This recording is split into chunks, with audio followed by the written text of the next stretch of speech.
Imagine you started investing in 1985. For a few years, your investments kept growing, but then in 1987, Black Monday hit, the biggest one-day drop in Wall Street history. Your friends panicked and urged you to sell, but you thought, I'll wait it out. Slowly, the market began to recover, and later, the NASDAQ took another hit, driven by the rise of technology and the internet. Once again, your friends begged you to pull out, saying, you're going to lose everything. But you stayed strong. Over time, the market bounced back and reached new highs.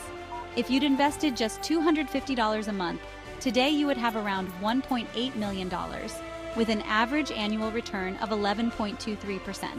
And that's from just $250 a month. Imagine if you had invested more. The big lesson here is the power of long-term investing. Even with market ups and downs, if you keep investing consistently, over time, it can pay off. This is why at ShinePath Investments, we always emphasize the importance of patience and consistency in your investment journey.